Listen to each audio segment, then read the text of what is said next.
world? What up, world? Welcome to another episode of the Father Figure Podcast.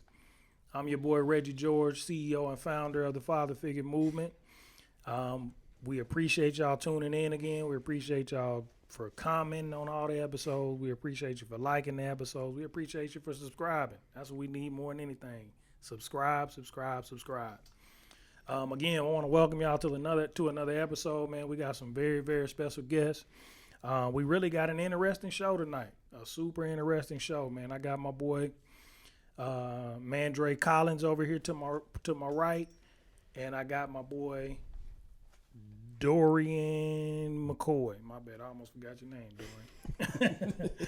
Dorian. But let's start with Mandre, man. Let's give the people an introduction, man. Kind of tell us about yourself, your family makeup, what you do. Just give us some basics. Absolutely. So Mandre, man, Collins, like I said, I got a family of 8, 6 girls, 2 boys to make up. Been married to my wife for 13 years. Things are great. We're very involved in a ministry. Through a church, and along with that, I'm running a lot of basketball camps in the DFW area, and working for Mercedes-Benz Financial Services. So, really good start to the life right now, and just enjoying every bit of it. Cool. Dorian, what you got, my boy? Well, I'm Dorian McCoy. I too have a family of 8, maybe 9. We'll see. We got twins potentially on the way, and I am a business owner, so I own a landscaping company as well as a Christmas light installation business, and I'm pretty much a family man. That's what I do. Love ball, love my babies. Man, and y'all heard it. Y'all heard it here first, world. We about to break the YouTube stratosphere. You know what I'm saying? Like, just to put things in context, and we were talking about them earlier, is that we got 3 fathers on the podcast and potentially 19 kids. Let me say that again. We got 3 fathers and potentially 19 kids, man. So this is really what the podcast is about, man. Is about because I am a believer in your experience creates your expertise. Absolutely. And anything that we can give the fathers as far as being present, and that's really what the movement is about, man. Is encouraging fathers to be present, and if nobody can encourage that more than a cat with 8 kids, a cat with potentially 9 kids. You know what I'm saying? And tell the world this with one woman. It's one woman. No, not one woman. I have mine with 2. Okay, but this is what we're saying in a nutshell: is that regardless of the number of kids, being present is still at the top of Mount Rushmore, man. So, and just a question that I'm pretty sure the world, and even myself, man, and I ask y'all, we'll go Dorian first.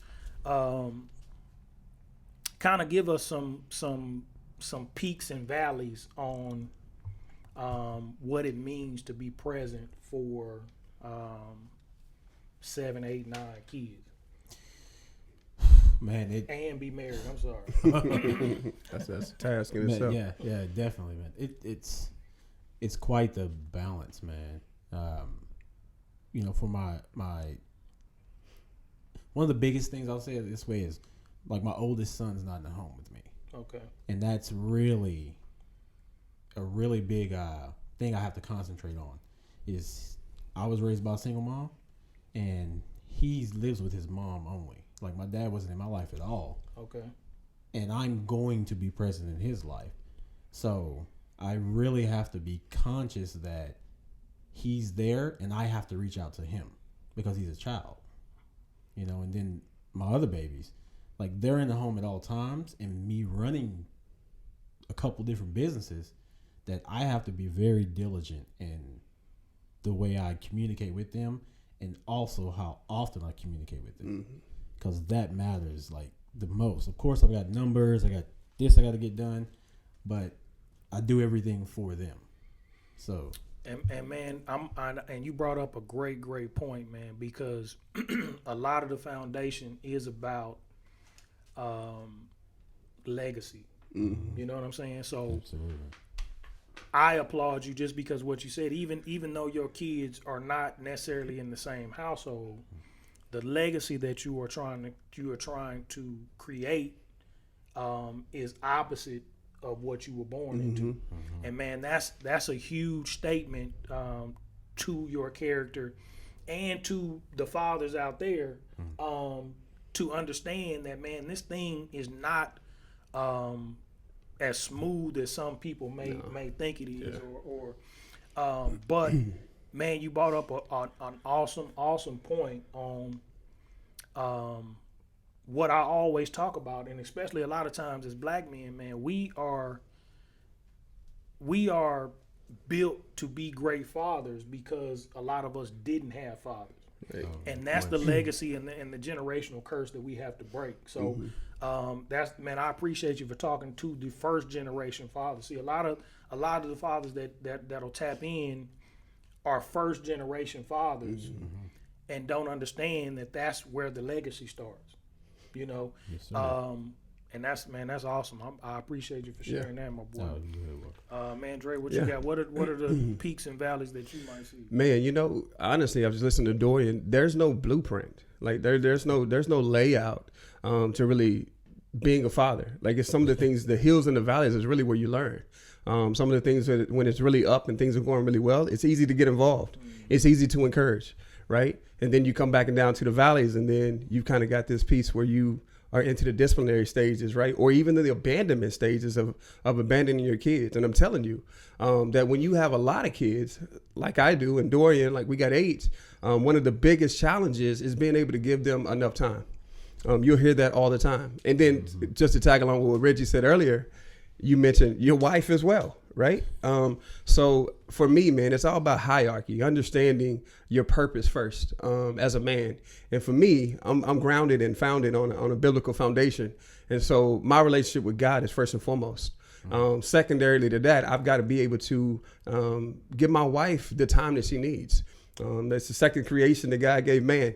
And so when you think about that, if any of those things are out of order, that house falls down. And then when it comes down to really spending time and investing time in your children, it's important that you give them the equal amount of time, regardless of what that is. That's the good and the bad. If they want to sit down and color, let's do it. If they want to sit down and play games, let's do it. You want to sit around and have a family night together, let's do it. But I love the motto behind the father figure movement simply because it talks a lot about we're not calling you to be perfect. We're calling you to be present. So my challenge to that is if we're calling you to be present, then be present. I think a lot of times that fathers, they look at that and they're like, okay, I'm here, right? But the reality is the last thing that a child needs is for their dad to be just another pillow on the sofa. Somebody that just sits there. There's nothing, there's no emotions that come out of you. There's no investment that comes out of you. I ask you to play, you don't get off the couch. But being intentional at every point possible to really drive home the message to your kids that I want to be so involved in your life that you're going to remember me if I'm not here tomorrow. So, and man, those are key points in fatherhood in general, because I have 2 kids, you have 8 kids, you have 8 or 9 kids, I'll just call it 9 kids. I'm telling you. But the thing is, man, is regardless of the amount of children that you have, whether you're married, whether you are single, whether you are in dual households, if you start to look at your children as a burden or like their jobs, then again, just like what you're saying, man, you don't know how to navigate those peaks and valleys because it becomes a job. Does. And again, if you're not vested and invested in your children from the inside out, and and I think a lot of times that's what happened in fatherhood, man. We see society magnifies our faults. So when society starts magnifying our faults, we start to subconsciously believe that, and your kids become a burden, or your kid's mother becomes a burden, or the responsibility becomes a burden.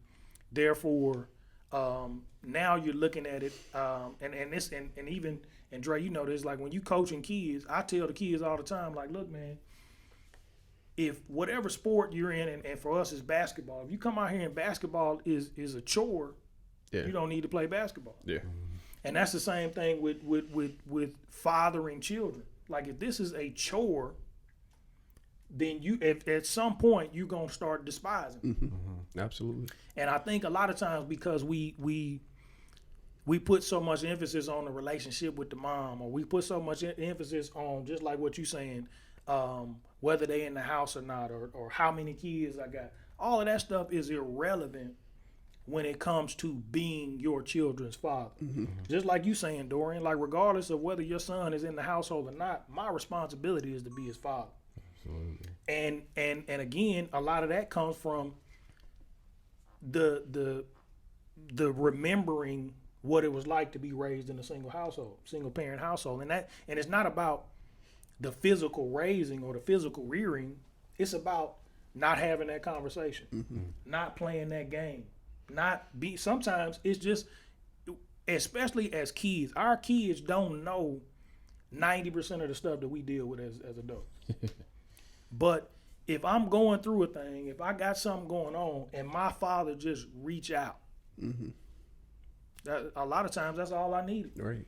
You know what I'm saying? So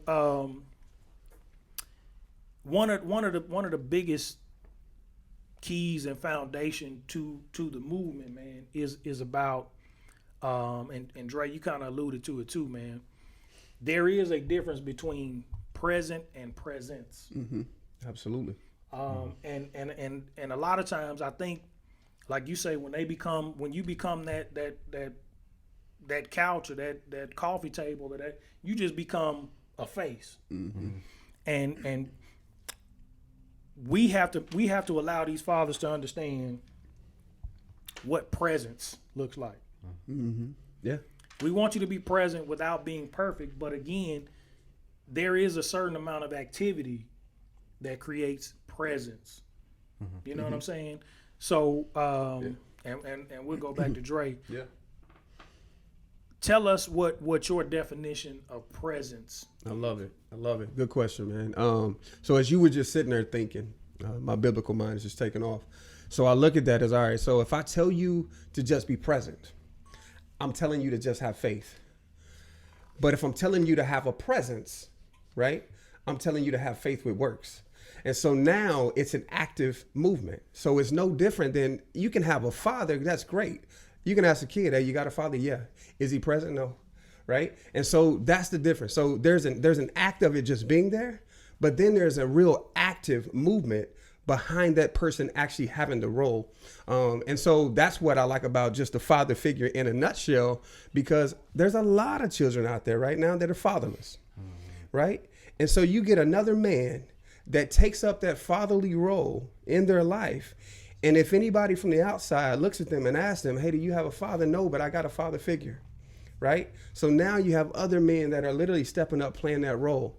Now, I'm not saying that at all to say bypass guys stepping up and being the dad as what we're actually challenging men to do. But don't let that be you. Does that make sense? Like, it shouldn't be you. So we need to get to a point to where when you are presently involved in your child's life, I mean, you're literally listening to everything that they have to say in terms of their intention. Maybe they need you to answer their questions. Maybe they don't. Right now, one of the things me and my wife are working on right now is called holding a basket. Right? So sometimes she doesn't want me to be able to just answer her questions or resolve her problems. Sometimes I just need to hold the basket and shut up. Right? And so I think that for girls especially, sometimes it's just that they want to be heard. Like they want to be able to bounce something off of somebody that's a sounding board, that they know that they're listening on the other side. And they're willing to be able to step up at any point in time and be able to walk through life with them. Because there's going to be a lot of difficult moments in their lives, your son's lives. And we got to be able to step up to the call as dads and say, you know what, let's walk it out together. The person that's present without a presence will abandon those moments. Right on. It's a burden. Yeah. What you got, D? Most definitely. Wow, that's great, Dre. That's really good, man. I'm literally working on that and finding that out with my daughters, man. That literally, you can take 10 minutes and make her day. You can make their days with the 10 minutes of being present.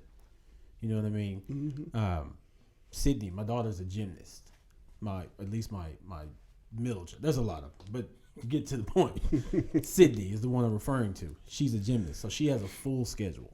Her schedule starts at 7 a.m. in the morning, and it doesn't end till 8 p.m. at night, 8:30. That's when she arrives back home. That's typically her first time seeing me all day long amongst everything that I have to do within my day. So it's her specifically, I have to be very intentional with my presence when I'm with her. Yeah. Because she gets home at 8, I'm already working when she's home. So I'm working when she's home. So I have to break work and tend to her just to make sure that I am present in her life. Because it's great that she has a dad and she just loves me. You know what I mean? Like everything she does is about me. But if I'm not about her, then that can lead to a sense of abandonment. Absolutely. It's like, and man,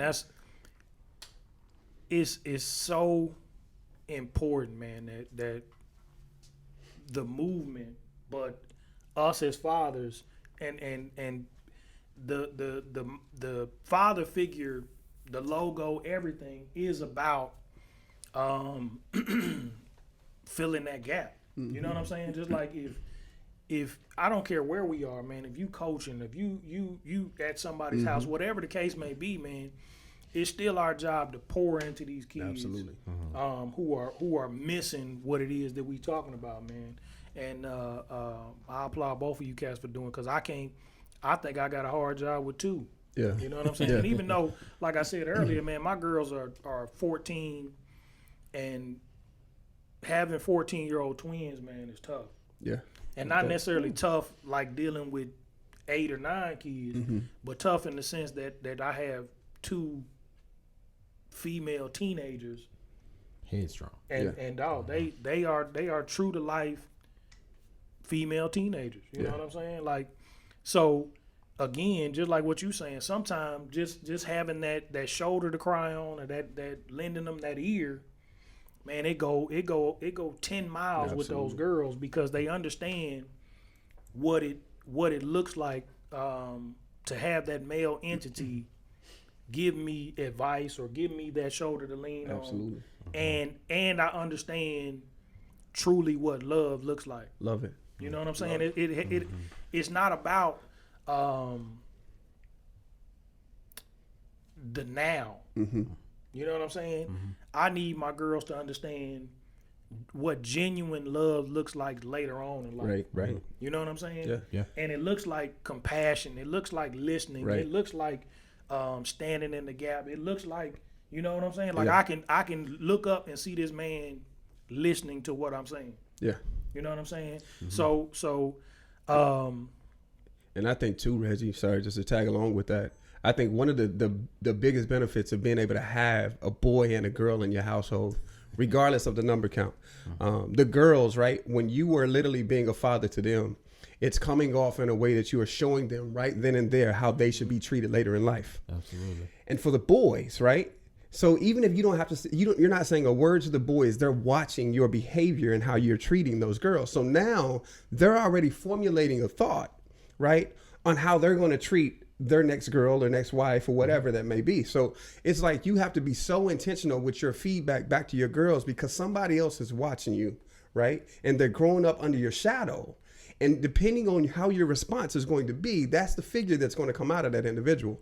So we've got a lot on our hands. And I think that it plays into both of our hands when you have that boy and that girl, because it makes you stay sharp as a father. No doubt, definitely. Man. And I had my sister on last episode, and I grew up in a household where I have sisters. My sisters got girls. I got girls. So it's just me and my pops.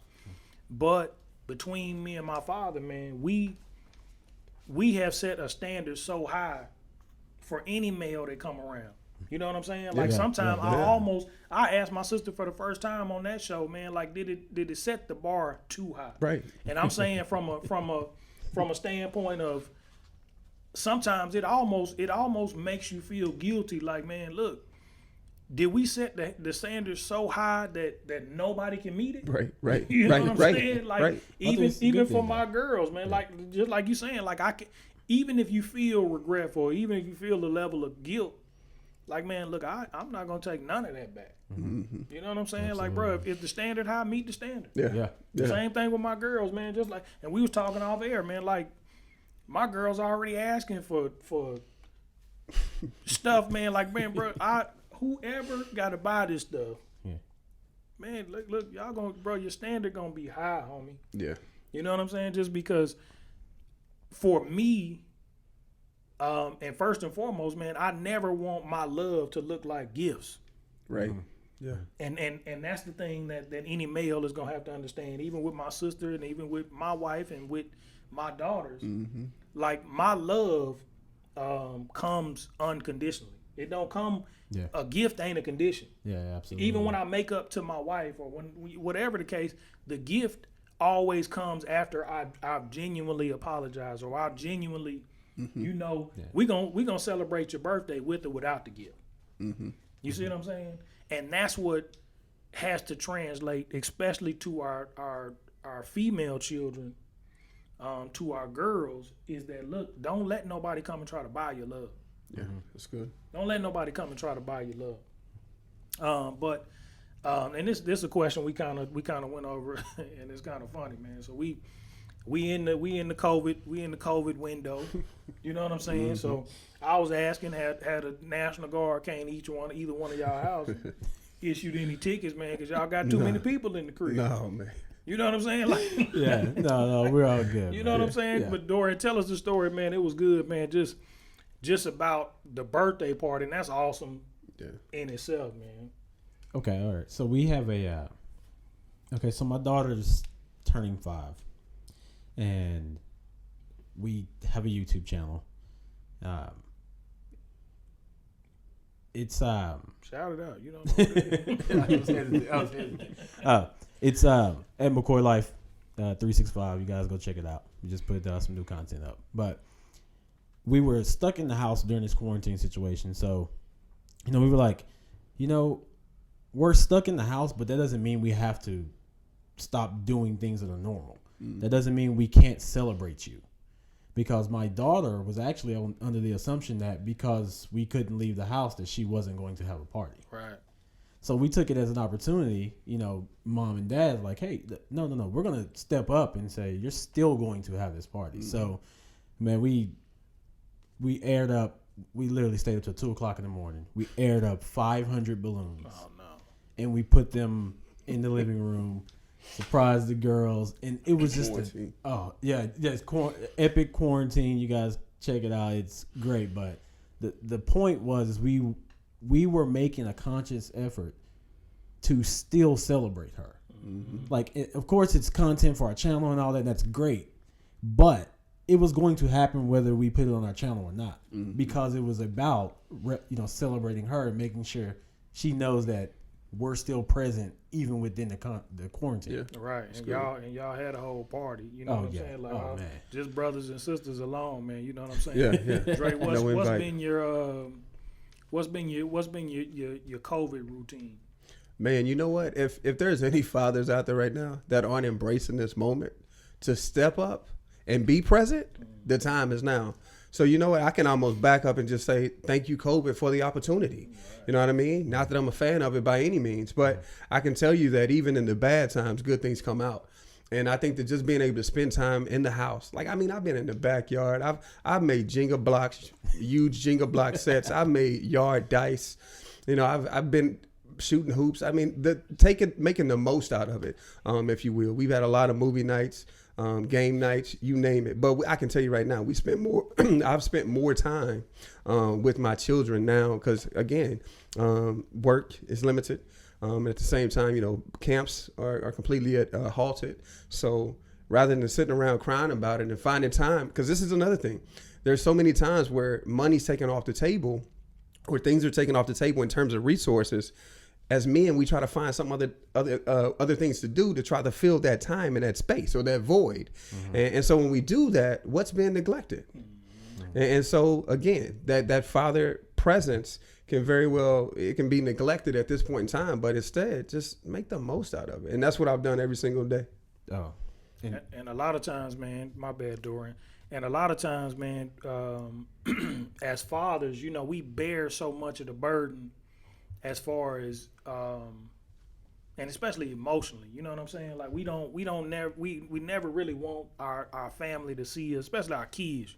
You never want your kids to really see you super stressed out or going through any kind of funk or depression, or you know what I'm saying? Just because, you know, if you married, if you got a girl or whatever the case may be, they can understand it, they can soak that in. But all of us, all the dads out there, I guarantee you, everybody gonna have the same story. Your kids gonna want to know what's wrong. Yep. Like, what's wrong with you, daddy? Or what you got going on? Or your kids can pick up those vibrations. They know before anybody, because they know what daddy looks like. And again, that's part of that presence. That's part of that being present. Is that your kids can identify you. So when you come in there and you in a funk, or you going through a little depression, or you know what I'm saying, whatever the case may be, your kids are the key identifier, because they gonna pull your car when mama won't, or when girlfriend won't, or when whoever won't, because they have no reason to sugarcoat what I'm about to say to you. Daddy, what's wrong with you? Yep. Yeah. And you know, it's easy to tell your homies, it's easy to tell your girlfriend or your wife, like, nah, I'm cool. Can't tell your kids that. Can't tell your kids They'll that. keep asking. Because they going to keep, or what it is, the playtime that they had yesterday, they still want it today. So you gonna have to switch it up, or they gonna stay on you. Like, look, dog, look, we was out there with the big dice yesterday. What's wrong today? Yeah, why can't we play today? And that's one of the biggest things, man, about what makes this episode special and having you guys on, man, is that I don't know about y'all out there, but me, bro, I promise you, I think I'm having a hard time in COVID with 2 kids. You know what I'm saying? So again, your experience becomes your expertise, because anybody who thinks that whatever your situation is with your kids is too much, like, man, everybody got a situation. Everybody got a situation. You know what I'm saying? Like, man, if being present and being active and being a father ain't something that excites you, man, like, bro, you got to reevaluate your what your priorities are. Absolutely. You know what I'm saying? Like, man, if that's not a priority to you, bro, like, man, this is fun. Dude, man, that's so good. You know, at 11, it's crazy. I've had a lot of just memories that just, and I was just talking to my wife about this. I don't know why. I just feel like God's brought them to me recently about specifically about my dad. Right. So the timing of it, I don't think it was a coincidence at all. Me being here, and there's just, man, like, I've had questions, you know what I mean, that have just came, and memories that have came to me, and how I act as a result of them. Like, I never wanted children. I told my mom at 11 I was never having kids. I was never going to get married. And I had a child, and life changed. The entire realm of life, what I thought it was going to be, changed. Like, because once I became a father, and it changed my entire outlook on life. And like no other, you know what I mean? It wasn't just having a kid. It was like, it wasn't just a responsibility. It was like, this is something that is a part of me, and that not only, like, you know, I say, you know, the negative side of not having a father is what propelled me to be the best father on the planet. And you know, but Dorian, and to kind of put a bookmark right there, man. Again, this movement is about exactly what you're talking about. It's not just about the fathers who currently have kids, because if you have father issues, again, a lot of what a lot of fathers go through, they go through as first generation fathers, so they don't have a standard, or they don't have a coach, if you will. You know what I'm saying? That's just again, if we go out and create a team and there's no coach, but the team doesn't know how to play, now you can't expect. You might have some great athletes. Yeah. You know what I'm saying? Just like we do with dads right now, man. We got some great dads. But without that coach, and again, the father figure movement is about creating the resource as well. You know what I'm saying? Yeah. Like, again, if there is a collective of men that you can come through, I can come through, Dre can come through, whatever the case may be, and say, look, man, I just need to get this off my chest. Or I just need to, again, the things in life, man, that harm us. And that's what you're talking about, man, is you talking about that boogeyman in the closet. And a lot of times we think because if I change houses and I change rooms, that the boogeyman go away. And it don't. Right. So a lot of times what happens is, man, and we see it too often, and that's what happens in fatherhood. That's where the abandonment comes from. That's what makes it so easy to say, look, I'm gonna walk away. That's what makes it, because if we don't say, I need to deal with my daddy issues, then I'm not gonna deal with it through my kids. You know what I'm saying? Or what happens is we see a lot of times, man, cats go to the bottle, they go to drugs, they go to all this kind of stuff, man, because it's certain things in my experience from not having a father I ain't dealt with. You know what I'm saying? And again, man, Dorian, I appreciate you 1,000%, man, for even having the courage to even address that, because, man, regardless of how much we want to mask it or we want to, it's going to keep coming up. And it's going to keep coming up because it needs to be dealt with. And that's for all of us, man. Even those of us, I had a very present father. Excuse me, but my father's standard was a military standard. My dad spent 30 some odd years in the military, and everything he did was military minded. It wasn't, I love you and come give me a hug. It wasn't none of that. It was like, bro, I feed you, I clothe you, I put a roof over your head, man. You know what I'm saying? Like that's the part that's my love. Yeah. But again, not necessarily saying that it created a daddy issue, but what it created a different dynamic that I had to deal with in my kids. Especially having girls. My girls desire emotion. They desire affection. Yeah. They desire I love you. They desire kisses and hugs. Playfulness. So again, that's what made it that I had to adapt. You know what I'm saying? And create and understand. Like, look, man, just because that was part of that legacy, that doesn't have to be my whole legacy over here. That's good. Yeah, definitely, man. History doesn't have to repeat itself. I mean, I look at my father. I'm kind of like you, right? Not a military dad, but my dad was very involved. And there was certain parts, like there, I can look back now, I can see certain components of his father figure, if you will, in my life, to where when I would go and play basketball games, he was never there. He was never there, never in the stands. Mom either, right? I played ball in Kansas and still nobody. So that was my first sense of abandonment. But I had to grow up at that point in time. And sometimes when you grow up like that, I look back now because I have kids and I'm like, man, I can never do that. I could never do that. I will always be a part of that. Like, even to the point to where I'm training them now, right? But that's the piece. You got to be able to take those nuggets, right? That could be bad nuggets in your past relationship with your father and turn them around for the good. And really you got to be that, to be able to lead a legacy in that capacity, then you've got to be able to downplay all those little things that happened and turn them around in your life. And so, man, I'm telling you, I think that one thing, I'm just going to bring this up because I think this is missed often. As a father, right?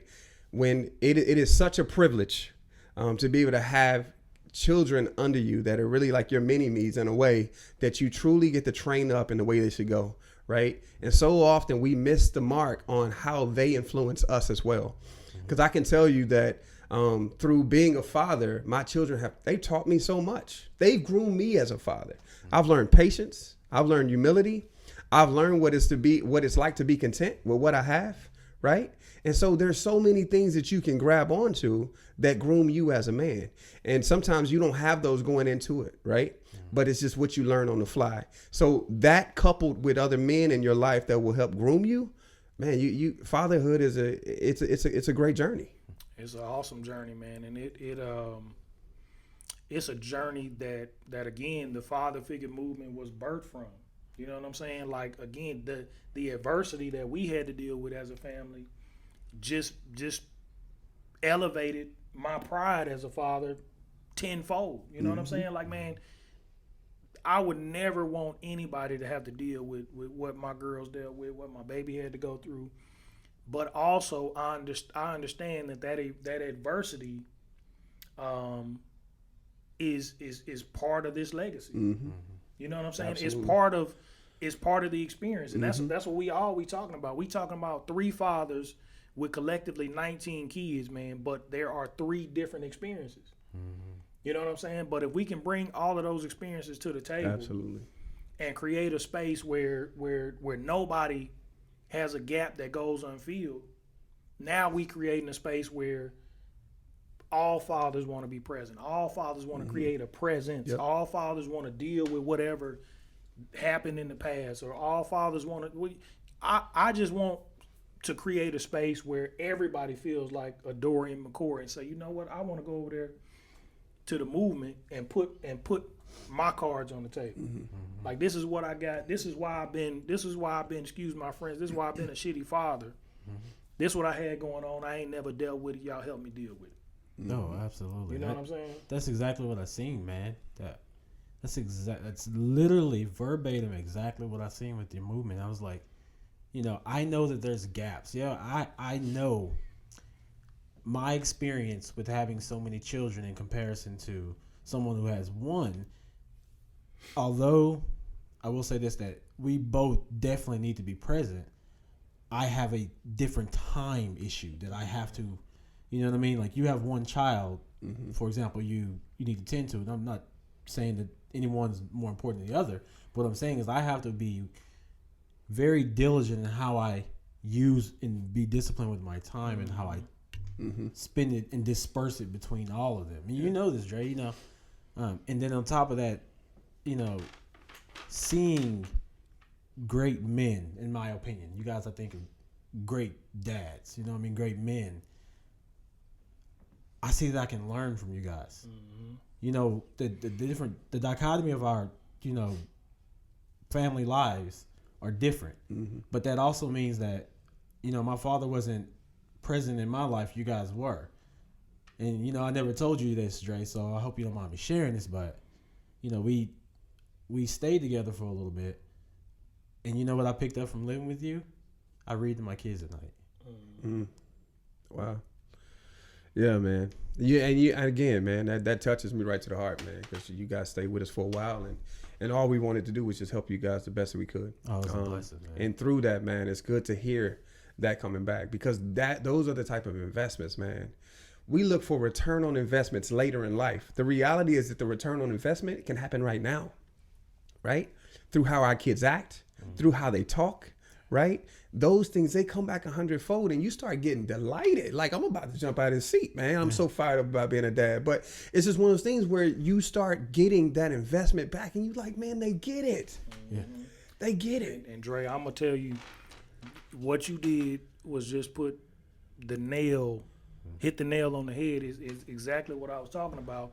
Is my daughter was in the ICU fighting for her life. But again, that return on investment showed up in those moments. Like, man, I know my baby about to fight. Yeah. You know what I'm saying? Because I know who she is. I know what she built of. I know what her foundation is. And, man, the return on investment, and sometimes, man, fathers, and listen to this carefully, the word investment is part of the main ingredient of fathering, because sometimes you play in the short game, sometimes you play in the long game. Mm-hmm. But in the midst of that, you still have to be excited about the investment. Mm-hmm. You know what I'm saying? Absolutely. There's nothing think about just a literal investment, a financial investment. None of us are going to invest in anything we don't believe in. Right. So once you get that mutual belief, once you believe in your kids and they believe in you, man, that investment right there again, that's one of God's greatest investments. Yeah. Yeah. And that's because there has to be a hierarchy to things. And sometimes we in modern society, and sometimes women get offensive, and I don't want to do this, and I don't want. But again, you have to look at it from the kid's perspective. Mm-hmm. If the structure, if there is no hierarchy, now you confuse the kids as to far. It's not about who has power and this, that, and the third. Yeah. Think about it on a job. The reason why you have a manager and an assistant manager is because the people need to know where instruction comes from. Mm-hmm. Mm-hmm. And if they don't see that, there's nobody who's going to follow anybody in that establishment. Right. Mm-hmm. We lack leadership. Mm-hmm. Absolutely. We lack leadership. Or I see my leaders always fighting. So why do I need to listen to them? No question. You know what I'm saying? So again, man, in closing, this probably one of my favorite shows, just because it gives the dynamic of presence in numbers. You know what I'm saying? And maybe that's what we'll call this show, just because like that. it shows anybody out there, man. You can have 100 kids. Yeah. You made them. Same treatment. You see what I'm saying? Yeah. Like any of your kids ain't your kids? Oh no, any of your kids ain't your kids? All of mine. All of them. You made them. Mm-hmm. So again, it's your responsibility, your job to make sure that you create a presence in their life, man. Absolutely. And guys, I appreciate you. You done with kids? You through? Man, our plan is, man, I'll have as many as God's gonna give us. So, I'm not afraid. Yes or no? Huh? Is that a yes or no? It depends on him. When he tells you, will you let me know? 20 kids. If it's 20, it's 20, man. They're gonna get the same father treatment. Right up. Dorian, you done? My plan is just one up Dre, man. However many he having, I'm having one more than that. And again, look, check this out. The reason why we keep saying 8 or 9 with Dorian is his wife is currently pregnant, and we don't know if it's 1 or 2. So he might be jumping from 7 to 9. Ooh, it's definitely gonna be 7 to 8, but 7 to 9. Dude, I'm speaking it now. We want twin girls. Oh man, there you go. We've been speaking. Well, Reggie, he's in the right show, man. You're gonna be his figure. That's right, man. Hey, I can't tell him nothing in that capacity. I got you on speed now, man. I think you got you know what I'm saying? But man, in closing, man, again, man, Dre, Dorian, man, I appreciate you guys. It's been a fun show, man. We appreciate y'all for tuning in. Absolutely. Make sure you comment on this show, man, and let us know what you think.